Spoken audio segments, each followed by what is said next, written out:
ውድ ቻናላችን ቤተሰቦች እንኳን ወደ ቻናላችን በደህና መጣችሁ። አሁንም ሊቨርፑልን በተመለከቱ ዘገባዎች ተመልሼ መጥቻለሁ። በዚህ ሰዓት ምን እንመለከታቸው ሊቨርፑሎች አሌክሳንደር ኢሳቅን ለማስፈረም አቅሙ አላቸው እየተባለ ይገኛል። እንደዚሁም ደግሞ ማይክል ኤድዋርድስ የአልሃሊን ጥያቄ ተቀብሏል የሚሉ መረጃዎች እየወጡ ይገኛሉ።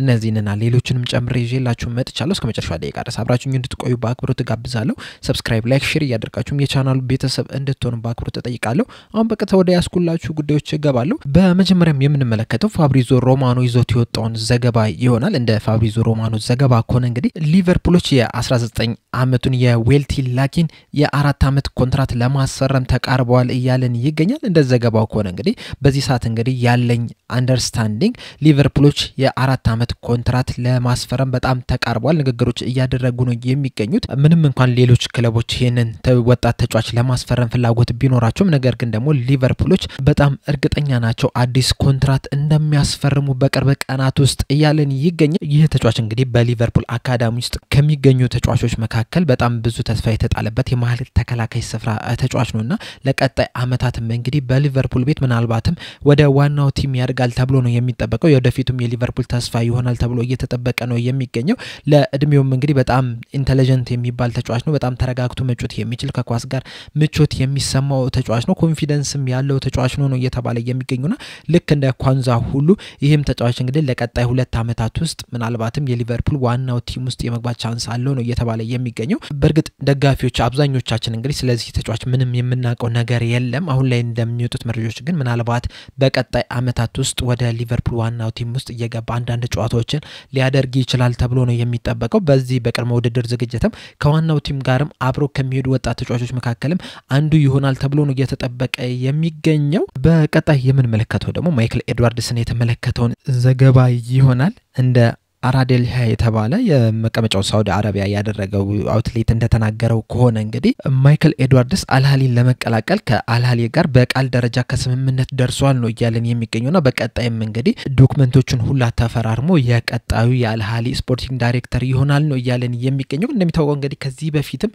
አልሃሊዎች እንግዲህ ማይክል ኤድዋርድስን ስፖርቲንግ ዳይሬክተራቸው አድርገው ለመቅጠር እንግዲህ ፍላጎት እንደነበራቸው ሲናገር ነበረ።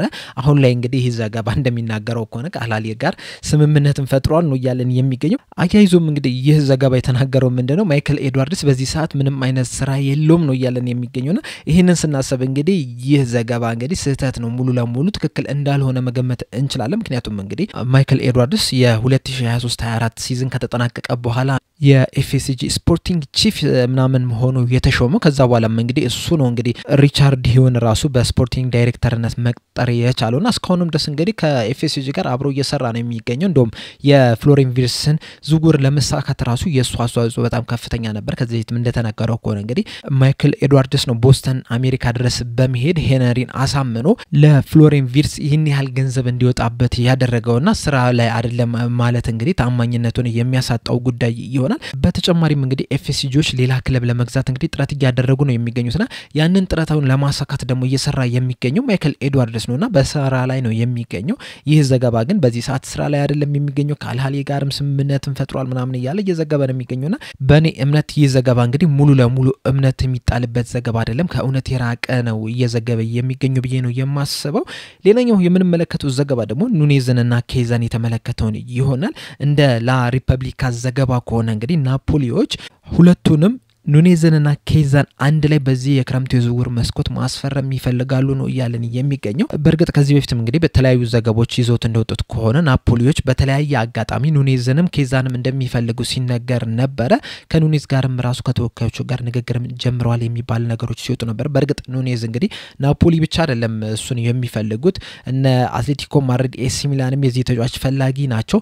ከሳውዲ አረቢያም እንግዲህ እሱን ፈልገው የመጡ ነበር። ነገር ግን ደግሞ ኑኔዝ በአውሮፓ እቆያለሁ ብሎ ምላሽ ሰጥቷቸዋል። ጥያቄያቸውን ሙድቅ አድርጎታል ሲባል ነበር ከዚህ በፊት በወጡት ዘገባዎች መሰረትና በአውሮፓ ለመቆየት ደግሞ የተለያዩ ክለቦች እሱን እየፈለጉ ነው የሚገኙት። አንደኛው ፈላጊ ሆኖ ብቅ ያለው ደግሞ ናፖሊ ነው። በርግጥ ዘንድሮ እንግዲህ ኑኔዝ ድንቅ የሚባልን ጊዜን ማሳለፍ አልቻለም ከሊቨርፑል ጋር ምንም እንኳን ፕሪሚየር ሊጉን ዋንጫ ቢያሳካም፣ ነገር ግን በሜዳ ላይ የነበረው እንቅስቃሴ ግን ያን ያህል የተጠበቀውን አይደለም። ወደ ሊቨርፑል ከመፈረመ ጀምሮ እንግዲህ ያለፉትን 3 አመታት ጥሩ የሚባል እንቅስቃሴን ያደረገው ምናልባት እንግዲህ በ2023-24 የውድድር ዘመን ላይ ነው። ነገር ግን ከዛ በፊት በነበረው ከዛ በኋላ ባሉት ሁለት ሲዝኖች ግን ያን ያህል ጥሩ እንቅስቃሴን ማድረግ አልቻለም። በአሰልጣኝ አርነ ስሎትም ስርም እንግዲህ ያን ያህል እምነት የተጣለበትም ተጫዋች አይደለም። ከዛም በተመሳሳይ መልኩ ባለፈው ክረምት የዝውውር መስኮት እንግዲህ ከጁቬንቱስ ነበር በ12 ሚሊዮን ፓውንድ አካባቢ በሚጠጋ ገንዘብ ሊቨርፑሎች ይህን ተጫዋች ማስፈረም የቻሉት። ከፈረመም በኋላ እንግዲህ የተለያዩ ጉዳቶች አጋጥሞታል። ከጉዳት ከተመለሰም በኋላ እንግዲህ በአሰልጣኝ አርነ ስሎት ብዙም የተመረጠ ተጫዋች አይደለም የነበረው። ምንም እንኳን ወደ መጨረሻዎቹ አካባቢ የተለያዩ ጨዋታዎችን ማድረግ ቢችልም በፕሪሚየር ሊጉ ግን 6 ጨዋታዎችን ብቻ ነው ማድረግ የቻለው። ጉዳትም ይሁን በአሰልጣኙ እምነት ስላልተጣለበት ብዙ ጨዋታዎችን ማድረግ አልቻለምና ለቀጣይ ሲዝንም እንግዲህ በሊቨርፑል የመቆየት ቻንሱ የጠበበ ነው እየተባለ የሚገኙ የተለያዩ የጣሊያን ክለቦች እንግዲህ ይህን ተጫዋች ማስፈረም ይፈልጋሉ። አንደኛው ናፖሊ ነው። ስሙ ከኤሲ ሚላን ጋርም ሲያያዝ ነበር እና የተለያዩ ክለቦች ይህን ተጫዋች ማስፈረም ፈልገዋል። እሱም ወደ ጁቬንቱስ አንድ ቀን መመለስ ፈልጋለሁ ብሏል ከዚህ በፊት እንደተናገረው ከሆነ ማለት ነውና ከሊቨርፑል የመልቀቅ ቻንሱ በጣም የሰፋ ነው የሚሆነው። ሊቨርፑሎችም እንግዲህ በዚህ የክረምት የዝውውር መስኮት የተለያዩ ተጫዋቾችን መሸጥ ይጠበቅባቸዋል። በተለይ ደግሞ ፍሎሪን ቪርትስን ለማስፈረም 100 ሚሊዮን ፓውንድ ሲደመር 16 ሚሊዮን ፓውንድ ነው ያወጡትና ያንን ደግሞ ከቨር ለማድረግ የተለያዩ ተጫዋቾችን መሸጥ መቻል አለባቸው። አንደኛው ተጫዋች ኑኔዝ ይሆናል ተብሎ ነው የሚጠበቀው። በኬዛ ላይ እስካሁን ድረስ የወሰኑ አይመስለኝም። ነገር ግን ከዚህ በፊት በወጡት ዘገባዎች መሰረት ሊቨርፑሎች ይህንን ተጫዋች ለመግዛት የሚመጣ ቲም ካለ ግን ያንን ጥያቄያቸውን ለማዳመጥ ክፍት ናቸው ሲባል ነበርና ናፖሊዎች ለነዚህ ለሁለት ተጫዋቾች ምን ያህል ገንዘብ ያቀርባሉ የሚለው ነገር እንግዲህ እነዚህ ተጫዋች ለመሸጥ አለመሸጣቸው የራሱ አስተዋጽኦ ሊኖረው ይችላል። ኑኔዝ በርግጥ በቀጣይ ዓመት በሊቨርፑል እንደማይቆይ ተረጋግጧል። ስለዚህ ወዴት ይሄዳል የሚለው ነገር እንግዲህ በጣም ትልቅ ጥያቄ ነው የሚሆነው። የተለያዩ ክለቦች እሱን መፈለጋቸው ተከትሎ ማለት ነው። በርግጥ ሊቨርፑሎች እንግዲህ ወደ ሳውዲ ቢሸኙት ደስ ይላቸው ነበር፣ ምክንያቱም ከሳውዲ የሚመጣው ገንዘብ በጣም ብዙ ስለሚሆን። ካልሆነም ደግሞ ወደ አትሌቲኮ ማድሪድ ለአልቫሬዝ ቅያሪ ማድረግ የሚፈልጋሉ ሲባል ነበር ከዚህ በፊት። እንደዚሁም ደግሞ ለዚህ ተጫዋች እንግዲህ ከ50 ሚሊዮን ፓውንድ በላይ ይፈልጋሉ ሲባል ነበር፣ በተለይ ደግሞ 70 ሚሊዮን ፓውንድ አካባቢ። ነገር ግን ናፖሊዎች ያን ያህል ገንዘብ ይከፍላሉ የሚለው ነገር በጣም ትልቅ ጥያቄ ነው የሚሆነው።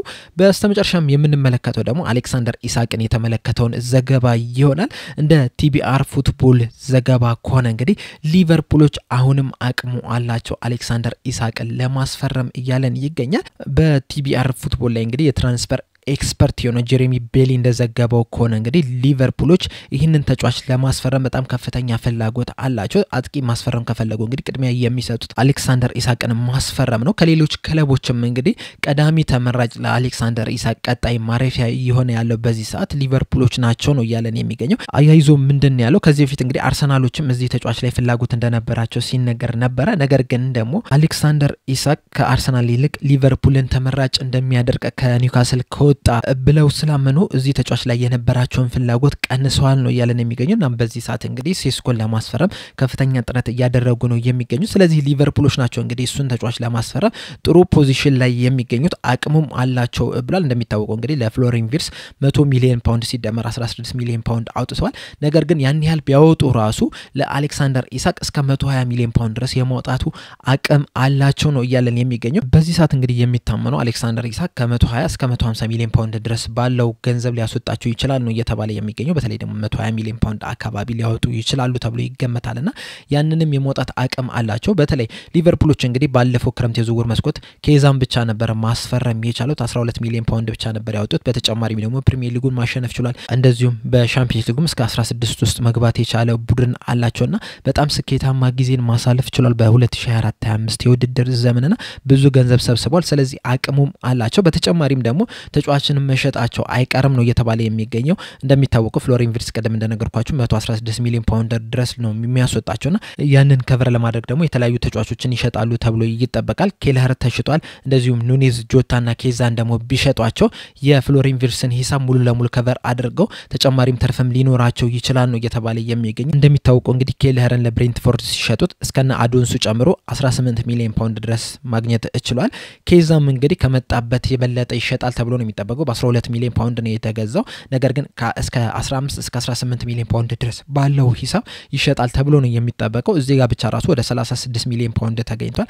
ከጆታና ከኑኔዝ ደግሞ 40 ሚሊዮን ፓውንድ ቢገኝ ራሱ ወደ 100 ምናምን ሚሊዮን ፓውንድ ማግኘት ይቻላል ስለዚህ የፍሎሪያን ቪርትስን ሂሳብ ከቨር ማድረግ ይችላሉ ከዛ በተጨማሪ ግን የኢሳቅን ሂሳብ ከቨር ማድረግ የሚያስችላቸው ደግሞ አቅም አላቸው ካለፉት ጊዜያቶች ከሰበሰቧቸው ብሮች ማለት ነውና ምናልባትም ሊያስፈርሙት ይችላሉ ነው ያለን የሚገኘው በዚህ የክረምት የዝውውር መስኮት እንግዲህ ሙሉ ለሙሉ በሚባል መልኩ በጣም ብዙ ለውጦችን ማድረግ ይፈልጋሉ የተለያዩ ተጫዋቾችን ማምጣት ይፈልጋሉ ለቀጣይ አመትም እንግዲህ የፕሪሚየር ሊጉም የሻምፒዮንስ ሊጉም አሸናፊ ለመሆን እንግዲህ ካሁኑ እየሰሩ ነው የሚገኙትና በዚህ ቲም ላይ እንግዲህ አሌክሳንደር ኢሳቅ የሚጨመር ከሆነ ምናልባትም በ2024-25 ካሳለፍነው ሲዝን የበለጠ ጥሩ ጊዜን እናሳልፋለን ተብሎ ይጠበቃል እና በዚህ ዙሪያ ያላችሁ አስተያየት ምንድነው አሌክሳንደር ኢሳቅ ቢመጣ ምን ይሰማችኋል በተጨማሪስ ምን ያህል ገንዘብ ሊያስወጣን ይችላል የሚለውን ግምታችሁን እንዳለ ኮሜንት ሴክሽን ላይ በመጻፍ አሳውቁኝ ለአሁን እዚህ ላይ በቃው ሰብስክራይብ ላይክ ሼር ማድረግ እንዳትረሱ በቀጣይ በሌላ እስከምንገናኝ ድረስ ቻው